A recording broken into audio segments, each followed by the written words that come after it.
You're alone. The blizzard roars around you like a living thing, the wind slicing through you with the force of 1,000 blades. The cold? It's not just cold. It burns, like icy needles stabbing into your skin. Every breath feels like inhaling glass. Every movement is a battle against the suffocating freeze. The snow beneath you isn't just white. It's red, streaked with blood. Your blood.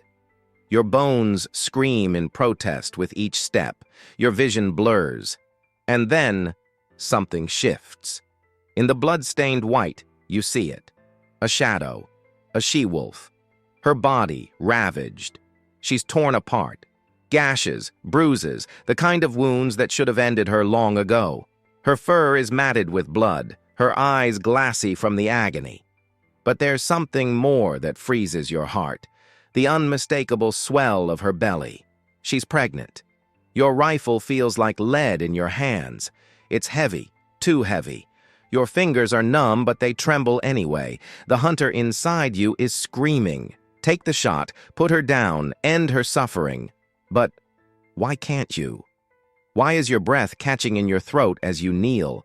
Why does every part of you rebel against pulling that trigger? You rip off your own jacket, your gloves, anything you can tear apart to staunch the blood pouring from her, to stop the inevitable.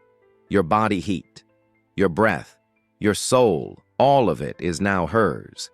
And the days blur together. The storm doesn't let up. It rages like it's hell-bent on devouring you both. You should be dead. You know it, but you aren't. Because something inside you has changed. And then, on the coldest night yet, the first pup is born. The howl of the she-wolf slashes through the frozen night, a sound you've never heard before. It's raw. It's primal. It cuts through you like a wound that won't heal. One by one, the pups emerge, blind, tiny, frail. They should never survive, not in this storm. Not with the wounds their mother bears. But they do.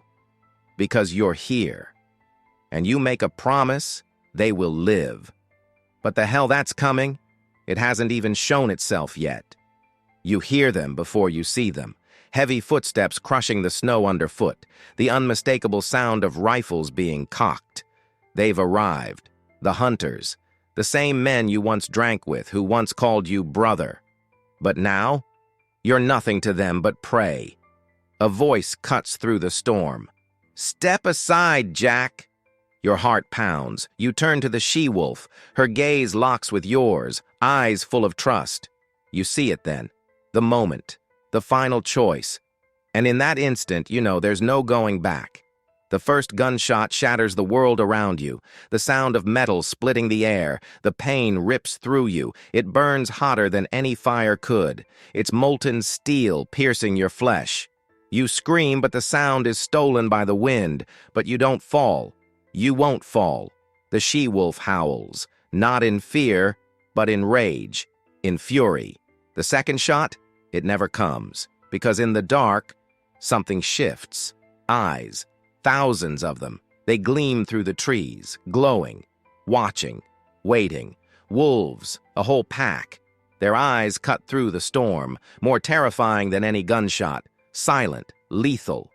The hunters, they freeze. Their hands shake. They tighten their grips on their weapons, but their breaths are shallow. They know. They know everything has changed. And then, something in the air changes. Everything changes.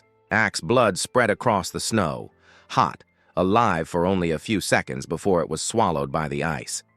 The hunters circled him. The leader spun his shotgun around his fingers as if deciding who to kill first. You've gone too far, hero. Jack tried to speak, but only blood spilled from his mouth. His muscles weren't responding. His chest burned. The bullet wound felt like fire. He felt something warm touch his face. Luna. The silver she-wolf, wounded, trembling, but still here. Behind her, the pups, huddled together, confused. The smallest whined. The leader smiled. Let's end this quickly. He raised his weapon, finger on the trigger. Jack saw everything like time had slowed down. He couldn't do anything. The wolves were going to die, the forest would fall silent, and no one would ever know what happened here. Bang! The shot exploded in the air. Jack closed his eyes, but when he opened them, Luna was still standing. She hadn't fallen. She hadn't backed down. She stood in front of him. She took the bullet for him. Her body staggered back. Her eyes, still alive, locked with his. Jack felt something break inside him. Number Luna collapsed. The pups rushed to her, curling around her, nudging her body with their snouts, trying to wake her. But she didn't move anymore. Silence. The hunters laughed. Stupid beast. Jack didn't feel pain anymore. He didn't feel cold. Only rage. Pure rage. Rage burning through every cell in his body. He looked at the hunters. They stopped laughing. Because Jack rose, even with the bullet wounds, even bleeding. He stood. The hunter's eyes widened. The leader tried to aim at him again, but his hands were shaking. Jack moved. The first scream tore through the forest. The first hunter fell into the snow, his nose broken, his teeth scattered. He tried to crawl, but Jack stomped on his arm, and the bone shattered like glass. The second tried to run. Jack yanked his hood back and shoved his face into the snow. Feel the cold? Feel the despair? This is what you did to them. The hunter gasped, choking. Tried to scream. Jack didn't let him.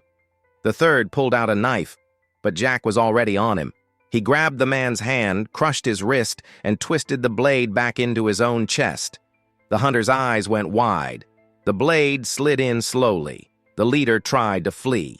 Jack saw. He grabbed the shotgun from the ground, aimed. Run! Let's see how far you get.